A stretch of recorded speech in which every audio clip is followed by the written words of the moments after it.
À l'exemple 2, un jeu consiste à gratter 2 des 10 cases d'un billet de loterie. Parmi celles-ci se cachent 4 montants de 16 3 montants de 28 et 2 montants mystères identiques. Lorsque le joueur découvre 2 montants identiques, il remporte ce montant.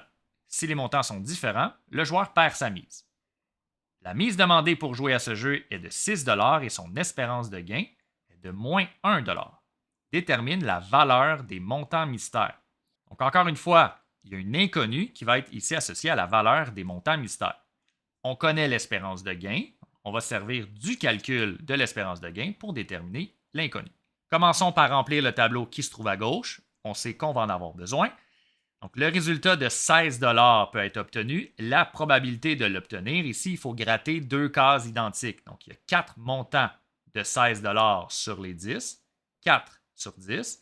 Et une fois qu'on a gratté le premier 16 ici, on va avoir 3 chances sur 9 de gratter le deuxième. Et en multipliant les fractions, on obtient 12 sur 90 en fraction réduite, 2 quinzièmes. Le montant de 28 lui, il y a 3 cases qui permettent de l'obtenir, 3 sur les 10. Et une fois que la première a été grattée, 2 sur 9 pour la deuxième fraction, qu'on va venir multiplier avec la première. 6 sur 90, c'est la réponse, une fois réduit. 1 sur 15.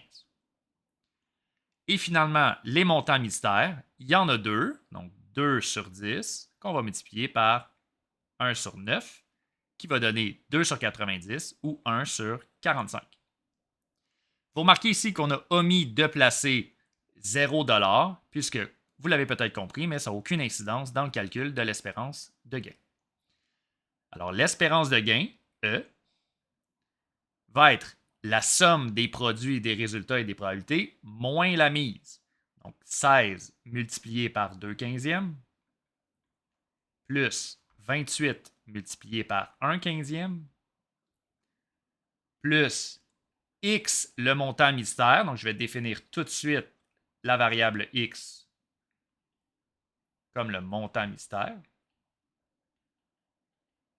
en dollars, multiplié par 1 sur 45, et on va soustraire à tout ça la mise de 6 Évidemment, on connaît l'espérance de gain qui est de moins 1 et là, à droite de l'équation, je peux calculer ce qui se trouve ici et ici, qui va donner moins 2 plus X sur 45, c'est la partie qui reste où il y a le montant mystère.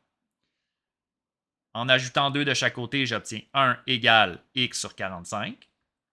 Et en multipliant par 45 de chaque côté, j'obtiens que le montant mystère est de 45 Et ce sera la réponse. X égale 45, donc le montant mystère, 45 Voilà, c'est ce qui termine la capsule.